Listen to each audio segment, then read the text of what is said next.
let's talk about squatting and squat depth. There's a lot of misconceptions out there. A lot of CrossFitters drop the whole ass to the grass type thing. Powerlifters have a very standardized thighs parallel to the ground goal to reach. Then there's you and me, right? We want to get a little bit stronger, a little bit more athletic. We're doing maybe a front squat, back squat, some combination of it, but essentially it's a level change, right? We're getting our pelvis closer to the ground. Now here's why a one-size-fits-all is completely a bad idea. We have our athlete here, Riley, right? Riley, give us a little squat here. So quality aside, Riley has a natural stopping point. Come on back, buddy. There you go.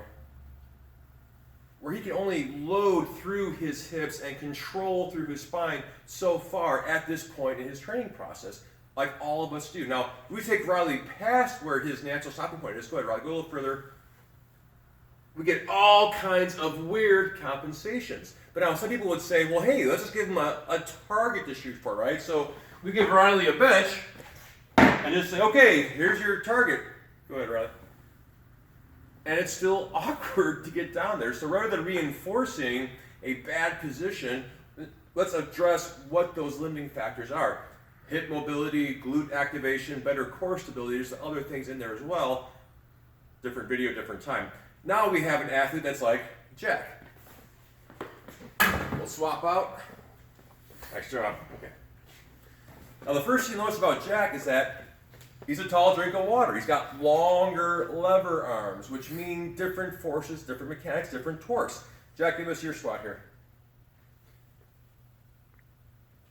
And Jack does a pretty good job, but if you kind of watch his low back in through here, go ahead, buddy, same thing. Right? Now, Jack's going into the increased lordosis. You may have heard of butt winking, which is a posterior pelvic rock. He's doing the exact opposite. He's going forward to try and achieve stability and get some range in through there. Go ahead. You can kind of see it right in through here. This is kind of that ski jump, right? So for Jack, going past that may further have his facets, his joints in his back close down, get smashed, have some other peripheral things. Now, if we give Jack a chance, Jack's a CrossFitter, he's like ash to the grass, that's what it says, right, type thing. Go ahead, Jack, come on down here. I'm gonna spot you. Keep going, keep going.